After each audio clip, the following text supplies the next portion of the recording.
Hola, ¿qué tal? Muy buenas noches, bienvenidos a Teatro Crítico. Me han pillado con los papeles en la mano porque estábamos viendo una fotografía del gol de Marcelino ante la Unión Soviética en 1964.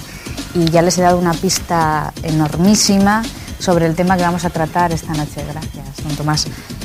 Que es nada más y nada menos que fútbol y nación. Nos acompañan esta noche Javier Neira, buenas noches, don Javier, don Marcelino Suárez Ardura, buenas noches, y don Tomás García López. Bueno, buenas pues antes de que Tomás nos obsequiara, ¿verdad?, con estos recuerdos de 1964, yo tenía pensado comenzar recitándoles la alineación española: Casillas, Palou, Reina, Albiol, Arbeola, Capdevila, Juanito Marchena, Navarro, Puyol, Sergio Ramos, Alonso Cazorla, Sés, De la Red, Iniesta, Sena, Silva, Xavi, Guiza, Sergio García, Torres y Villa. ¿Creen ustedes que serían capaces de recitar, no digo ustedes, sino los más de 17 millones largos de españoles que vieron la final de la Eurocopa, la alineación de Zapatero? ¿No se atreven a contestar? El gobierno de Zapatero. Carme Chacón, sí, lo de su santo, Santa Carma. Pues no sé, igual... Les veo tímidos con el asunto fútbol. Bueno, o sea, normalmente tengo que callarles siempre y hoy les veo tímidos. No, yo creo que hay algún ministro muy aficionado al fútbol. Por ejemplo, me consta que Rubalcaba, el ministro Rubalcaba, es muy aficionado al fútbol. Probablemente él sí que sí que se sepa. Si no los 20, ¿cuántos son? 23. 22. Pues, o 22, pues por lo menos los 11 titulares, sí, probablemente sí. Y sobre todo los que pertenecen al Real Madrid. Seguro que el señor Rubalcaba conoce perfectamente al portero, que es Casillas, y al defensa lateral derecho, que es Sergio Ramos, porque son del Real Madrid. Y él es, creo, vamos, por algunas declaraciones que le he oído, pues muy forofo del Real Madrid. Con lo cual, pues una cosa es la selección nacional, otra cosa es la afición a los... Rubalcaba era corredor de 200 metros, era un gran atleta. A los tenía equipos... un récord de 200 metros lisos. Ahora es corredor de club. fondo. Ahora es corredor de fondo. Sí, probablemente, y Zapatero pues seguro que sabría pues a Xavi y a Puyol, que son del Barcelona, vamos, que son del Barça, ¿no? Entonces sí que lo sabría citar. Entonces, aunque bueno, yo creo que lo de Zapatero es casi más por mostrarse no centralista y más proclive a lo catalán que porque lo suyo es el baloncesto, si no me equivoco, ¿no? De todos modos, ya entrando más en materia, si me permitís, es que esta selección, el modelo de esta selección es sin figuras. Yo creo que es una de las novedades y el modelo del gobierno de Zapatero también es sin figuras. Y no es una comparación, yo creo, casual. Yo sostengo que el gobierno de Zapatero hay en realidad 4 ministros, ¿sí? Lo demás son pues, gente para salir en los telediarios y hacer declaraciones y copar la actualidad, pero no son ministros. La ministra, bueno, en el caso límite es la ministra de Igualdad, no hay tal ministerio. De hecho, no tenía ni FAS, tenía, ¿no? Hace poco. Y en el caso del fútbol no es exactamente que no sean jugadores, pero realmente las estrellas, Raúl y Guti, no están en la selección, por ejemplo. El Madrid ganó la Liga este año y el año pasado y tiene eso, 2 jugadores tiene nada más en la selección. Eso es un equipo, no de medianías, pero que prima al conjunto sobre las individualidades y por lo tanto no recuerdas los nombres ni las caras.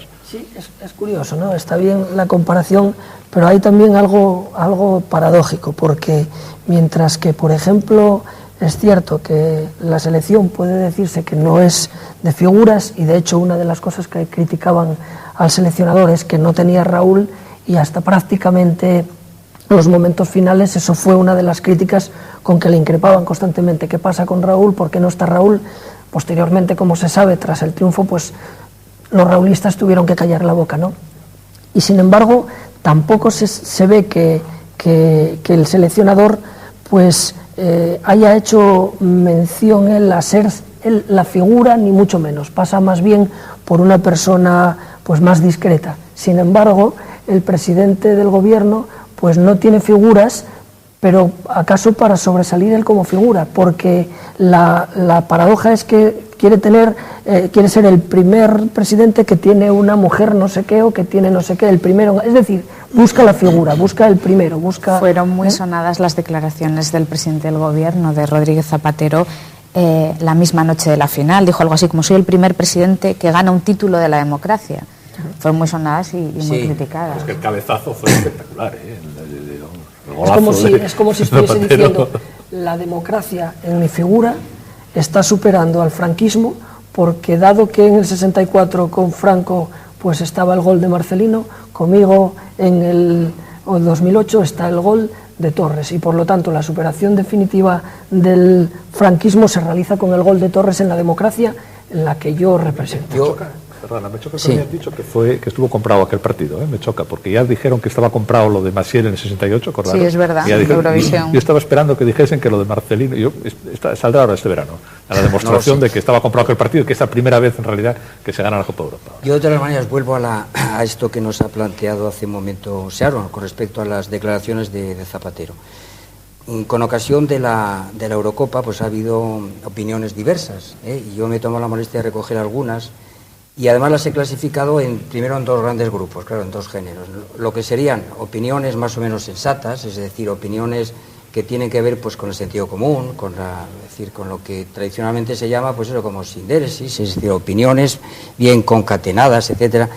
Y esto del presidente Zapatero es una estupidez. La palabra estupidez, como ya he dicho en otras ocasiones, pues es un término que no se trata de ningún insulto, sino que es, digamos, el resultado de un conjunto de propiedades que se les atribuye a lo que sería la negación de lo que es una sindéresis, es decir, un razonamiento, es decir, es un juicio completamente, pues eso, trivial, banal, venal, bueno, con B y con V, claro, las dos cosas, y que es muy propio de este presidente. Es decir, en una palabra, el atribuir el triunfo de la sociedad española a lo que sería la culminación de la democracia, pues es una majadería, esencialmente, es una estupidez. No es una reflexión atinada, que las hay contra ese triunfo, pero que esto es completamente desatinado. Menos desatinado fue otra afirmación que hizo él.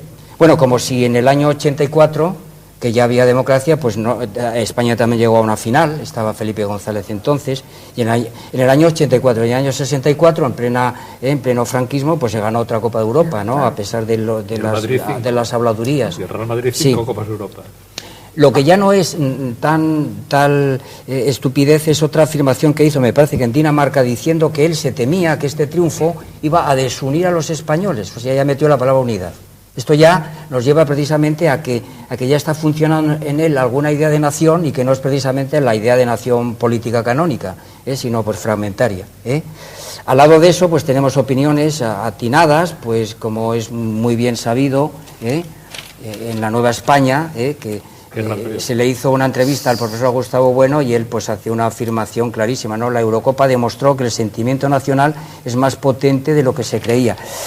Esta afirmación supone que el profesor Bueno está hablando, por supuesto, de un sentimiento nacional, pero de nacionalidad política, no de nación étnica ni de nación biológica, y para eso es muy potente y muy fértil pues las definiciones que hace sobre la idea de nación en su librito, en su libro España no es un mito, donde en la pregunta 4, porque son 7 las que él se hace a modo de cualivetales, pues se pregunta si España es una nación, y él da las razones a favor de que sí que es una nación, contra precisamente las objeciones, ¿verdad? Bueno, y luego para otra intervención probablemente saquemos aquí a relucir opiniones ofrecidas por otra serie de españoles que tienen una concepción completamente pues fragmentaria de la nación española, ¿verdad? Y que aparecieron en los periódicos, pues el Avui, Deia, etcétera, ¿no? Pero esto ya para la otra ocasión. Y luego probablemente también tenga interés desde el punto de vista de este fecundísimo libro y ese fecundísimo capítulo que he citado, pues el ver cómo algunos jugadores, por ejemplo un jugador andaluz que era Sergio Ramos, hizo compatible la bandera española con la bandera andaluza. Y los asturianos hicieron compatible la bandera española con la bandera asturiana, ¿verdad? ¿Esto qué quiere decir? Que eso es equiparable a las opiniones que como por ejemplo, no me resisto, la de Joan Oliver, dice, dejémonos de diplomacia, dice en el periódico Avui, y de lenguaje políticamente correcto, y hablemos claro. A mí me fastidia que España haya ganado, la cosa esta del fútbol me da una rabia inmensa. Habría preferido 1000 veces que ganase Alemania, Rusia o Turquía, o que fuese o quien fuese, pero España no. Bueno, Claro, Tomás, y está bien eso que traes ahí, porque precisamente la rabia que él no es tanto porque gane España, y esto después lo conectamos con lo que decíamos antes del franquismo, no es tanto porque gane España, cuanto por los sentimientos nacionales que suscita. Es decir, la rabia que está manifestando el político no es la rabia que puede tener un seguidor, un hincha del Atlético de Madrid cuando gana el Real Madrid en un derbi de la capital, ¿no? Sino que es la rabia que siente ante la irrupción de esa serie de manifestaciones en todas las provincias. Yo recuerdo todavía el momento de ganar España el partido, cuando empezaron a sacar imágenes de todas las provincias de España, y una de las que más llamaba la atención era una imagen en Bilbao donde salía un chico como de unos 17 años diciendo: ganamos el partido, viva España, y más o menos haciendo el ademán de un corte de manga, ¿no? Es ahí está mezclado un poco lo político con lo deportivo de una manera clara. Una cuestión. Eso demuestra que el nacionalismo catalán no es nacionalismo catalán, es anti-español simplemente. Exacto, porque claro, prefiere que gane Rusia o Alemania, que más que da Rusia o Alemania. Claro. Odian a España. O sea, la identidad catalana es odiar, de los nacionalistas, es odiar a España. Sí. Los que valoran manifestación de la anti-España. La falsa conciencia que manifiesta el presidente del gobierno cuando, como lo que acaba de leer Sharon, dice: soy el primer presidente de la democracia que tiene la ocasión de vivir el triunfo que gana una Eurocopa, ¿no? Y claro, eso solamente tiene sentido, y aunque lo decíamos antes un poco irónicamente, solo tiene sentido cuando lo estás oponiendo a la Eurocopa que se gana en el franquismo. Es decir, soy el primer presidente, pero justamente al oponerlo al franquismo, es decir, al yo ser el primero que de alguna manera refuta aquello con lo que el franquismo podría ser superior a nosotros, estamos comparándonos con el franquismo, y empieza ahí a surgir todo el tema de la memoria histórica, etcétera. Es decir, que hasta en esto también las vinculaciones, digo yo, vamos. No sí, sé sí, y volviendo a lo que decía Neira con respecto a lo del anti-España de los catalanes, yo como estuve muchos años en Barcelona, y además pues yo pasaba de tener una afición por el fútbol, porque lo practiqué como jugador juvenil. Pues yo recuerdo que... ¿De qué jugabas? Jugaba de número 10 o de 9, en la delantera, en un equipo juvenil de un barrio periférico de León. Villa, el puesto de Villa. Bueno, pues probablemente. Y entonces cuando me tuve que trasladar aquí a Oviedo, pues eso, a los 19 años o por ahí, pues resulta que al entrar en la universidad también entré en el Partido Comunista. Y entonces allí la cosa del fútbol tuvo que cambiar radicalmente, es decir, esa afición que teníamos hacia el fútbol pues tuvo que cambiar, porque en el seno del Partido Comunista se entendía que el fútbol era una especie de opio, muy parecido a la de la religión, y eso había que deponerlo. Entonces uno tuvo que... Cuando oposité y fui a Cataluña... Tenía razón el Partido Comunista. Que tenía razón el Partido Comunista. Bueno, vamos a dejarlo ahí. Entonces, en Cataluña recuerdo que, claro, al pasar del Partido Comunista, del PC al PSUC, pues allí la cosa era otra diferente. Allí se toma el fútbol, pero de otra manera. Y entonces era la afición por el Barça. El Barça es más que un club, porque le querían hacer como una especie de representante de la selección natural, de la selección nacional catalana, ¿verdad? Y entonces, pues eso a mí me creó unas contradicciones tremendas, porque había que pasar de sí al fútbol, no, pero, sí, pero al Barça, ¿no? Algo así. Ese fue Tenemos que irnos a publicidad, pero antes les dejo encima de la mesa un asunto que no es el único que trataremos en la segunda parte. Ustedes han hablado de la relación entre política y fútbol. No sé si siguieron las retransmisiones desde 4, que era quien tenía los derechos de emisión de la Eurocopa aquí en España, pero se insistía constantemente, y sobre todo se insistió en el programa que se emitió en la final, en que la presentadora Àngels Barceló, en que no había ninguna relación entre política y deporte, que la política había que dejarla al margen del deporte. Sin embargo, se olvidaron de mencionar todo el asunto de las selecciones nacionales de las distintas comunidades autónomas. Nos tenemos que ir a publicidad, se lo piensan unos segundos y dentro de un rato seguimos hablando de esto. Hasta ahora.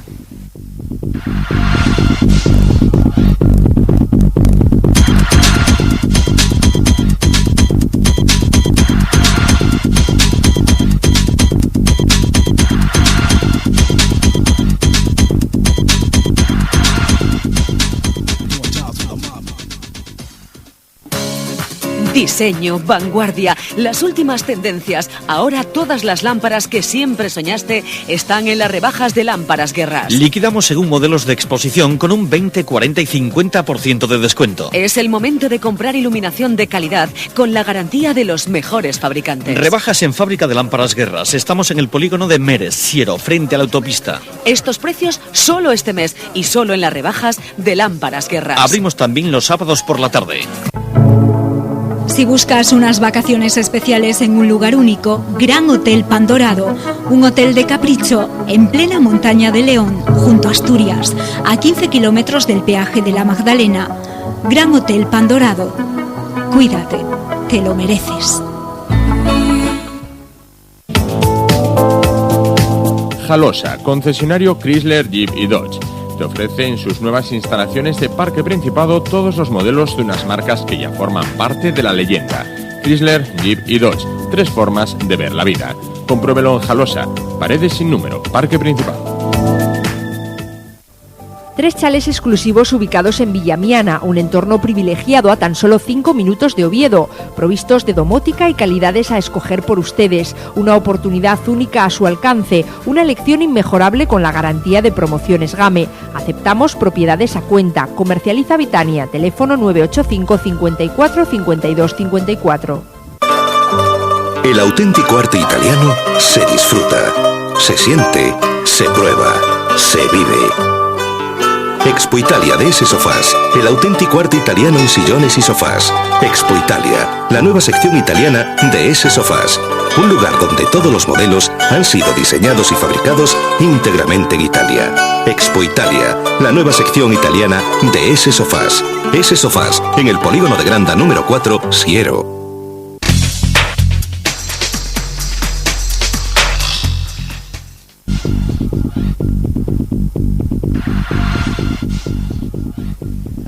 Buenas noches de nuevo. Nos habíamos quedado con el asunto del deporte, la política y las elecciones autonómicas de fútbol que pretenden ir a competiciones internacionales como por ejemplo la selección catalana o la selección gallega, etcétera, etcétera.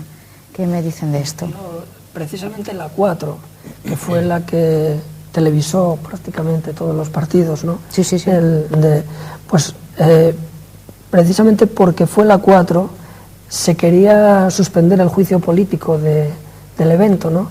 Y es todo lo contrario, porque es el grupo Prisa el que está detrás de la 4. Si llega a ser otra cadena o estar dependiendo de otra cadena, pues qué sé yo, Antena 3, pongamos por caso, pues resulta que esto estaría politizado y tanta alusión a la roja y a la bandera, pues no hubiese sido una alusión, dirían, obscena, ¿no? Nunca mejor dicho, por salir en televisión, ¿no? Entonces, la 4 quería quitar hacer neutral la utilización de la bandera, pero la bandera está ahí, y la bandera representa a un país frente al resto de los países. Quería solamente apuntar una cuestión histórica, ¿no? Parece ser que en los orígenes del fútbol, entre otros muchos de los que se apuntan como orígenes del fútbol, estaba un juego que en China, hacia el siglo III a.C., se hacía utilizando una pelota, dándole patadas a una pelota como entrenamiento de los soldados. Posteriormente, después la institución esta pues habría cobrado una independencia, etcétera. Es decir, que tampoco ni siquiera en los que podríamos llamar antecedentes remotos de la práctica futbolística podría segregarse del todo de lo que en términos de Gustavo Bueno pues podría ser la capa cortical de la sociedad política, ¿no? A mí me gusta lo que acaba de sacar Marcelino sobre la televisión, sobre la 4, ¿no? Yo creo además, fue mi percepción del asunto, que los responsables de esa cadena redujeron el contenido político que tiene un evento como es el enfrentamiento entre selecciones nacionales, ¿verdad? Entre selecciones nacionales, quisieron quitar, por así decirlo, el componente, podríamos decir, político de la nación política, y lo redujeron a un asunto de clases, porque de hecho la noción de roja, claro. Y además hablaban de plaza roja, de la roja, la roja, pues es de alguna manera es reducir lo que es político a lo que es sociológico, ¿verdad? Sí, sí. Olvidando que la selección española, además de la camiseta roja, también vistió la camiseta amarilla, Que son los dos colores de la bandera. Que son los dos colores de la bandera. Con lo cual ahí, pues digamos que metieron en la pata hasta... Y sin embargo... La misa del Papa, de 2 millones de personas, esa plaza de las concentraciones era la Asociación de Víctimas de Terrorismo de 2 millones de personas, y encima esa plaza de Colón. Entonces, de alguna manera se trataba de matar también esas imágenes tan molestas para el establishment, matarlas con la imagen de la roja. Y sin embargo, a pesar de lo que los tres han dicho, de un intento por parte de Cuatro de neutralizar un poco la bandera, los colores, a la nación española, se apresuraban tras los partidos a entrevistar a las autoridades políticas del palco, bien sea Juan Carlos I... Del palco, ya hemos traído a colación ese asunto, no lo vamos a sacar salvo que sea necesario, ¿verdad? El presidente Rodríguez Zapatero, María Teresa Fernández de la Vega, etcétera, etcétera, todas las autoridades políticas. Claro, publicidad, apuntarse tanto el remate de cabeza de Zapatero al centro de María Teresa, se lo vimos todos. Eso ya queda Bueno, pues voy a hablarles de otro asunto que mezcla deporte y nación, que es el asunto, como ustedes recordarán, del intento de ponerle letra al himno de España.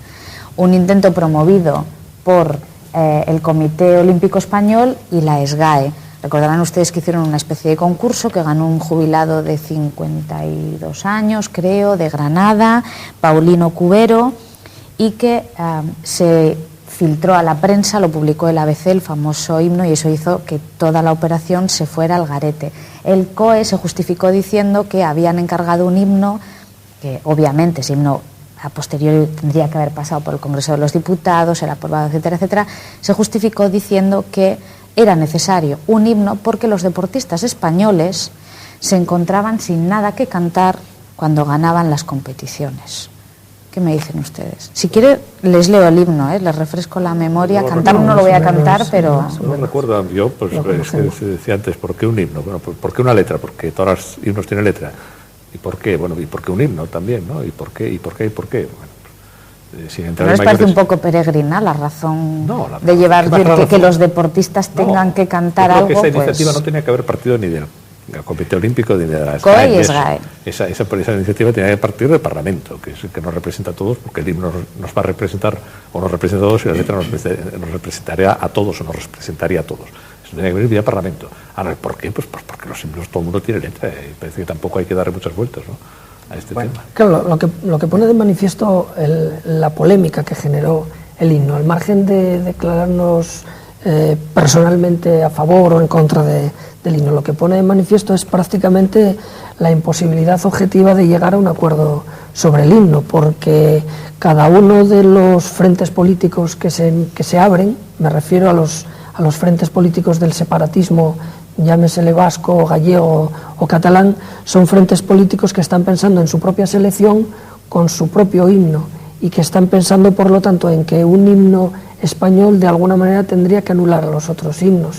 Y eso pone de manifiesto el himno, aparte de ser una cuestión deportiva, que es el argumento que buscan aquí las autoridades deportivas, es una cuestión política, además fundamental, porque fundamental en el plano cortical, porque el himno está frente a otros himnos cuando se canta. Entonces el himno de la nación catalana se cantaría frente a la nación española, entre otras naciones, y lo que pone es esta situación irresoluble. Surge como surge, lo pastorea como siempre el sistema, que es la izquierda más los nacionalistas.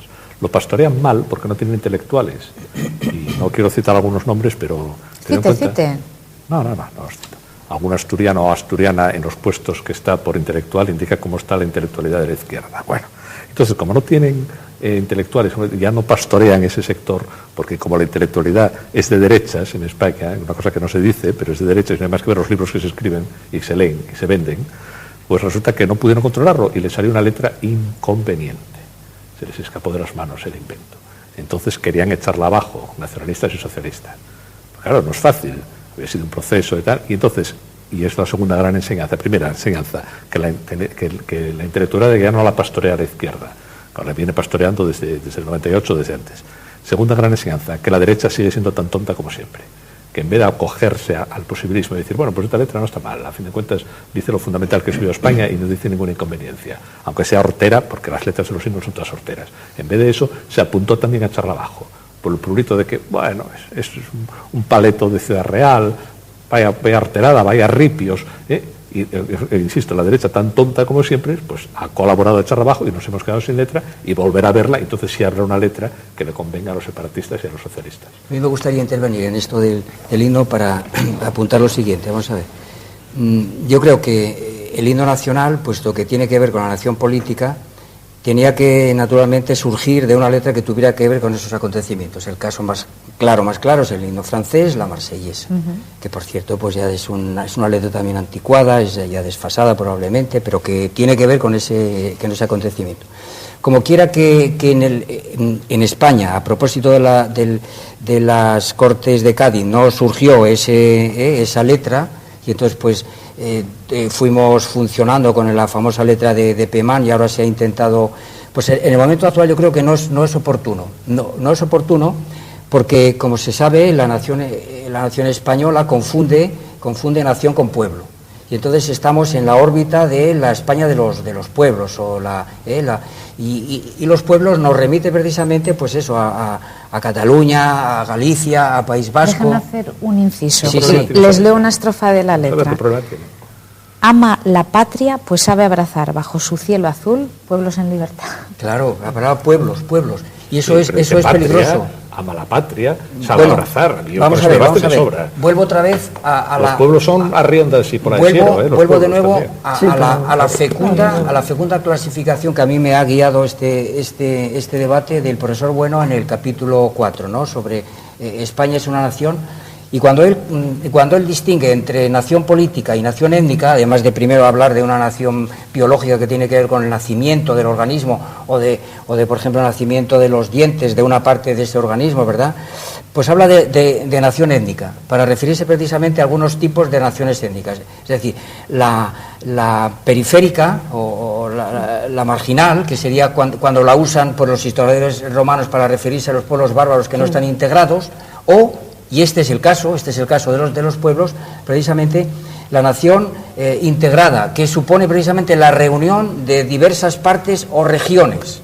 Y en ese sentido, el comentario que hice yo antes con respecto a Villa y a este chico Cazorla, que hacían compatible la bandera española con la bandera asturiana, tendría que ver con este tipo de nación, que sería nación étnica pero integrada, es decir, que se estén integrados. Ellos no tenían inconvenientes. De hecho, Villa llegó a decir arriba España, ¿no? en las celebraciones, cosa que es muy diferente a las manifestaciones que hemos oído pues de estos separatistas catalanes, ¿verdad?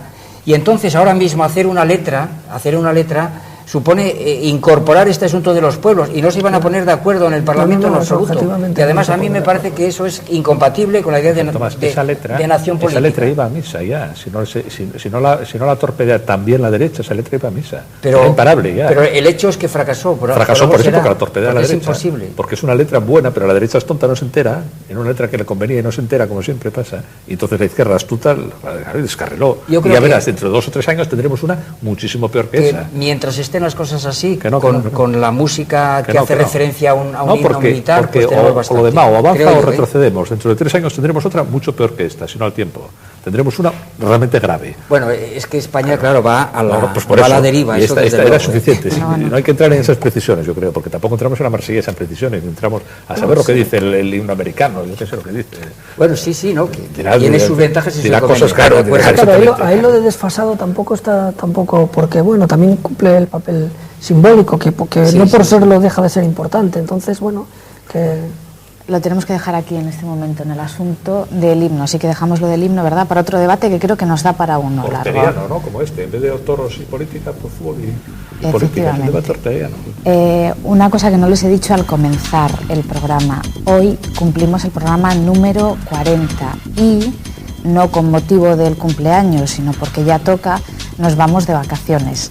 Para los que nos echen mucho de menos, nos pueden ver en teatrocrítico.es a través de internet, y los que no nos echen de menos, pues descansen, que se lo han ganado. Buenas noches a todos.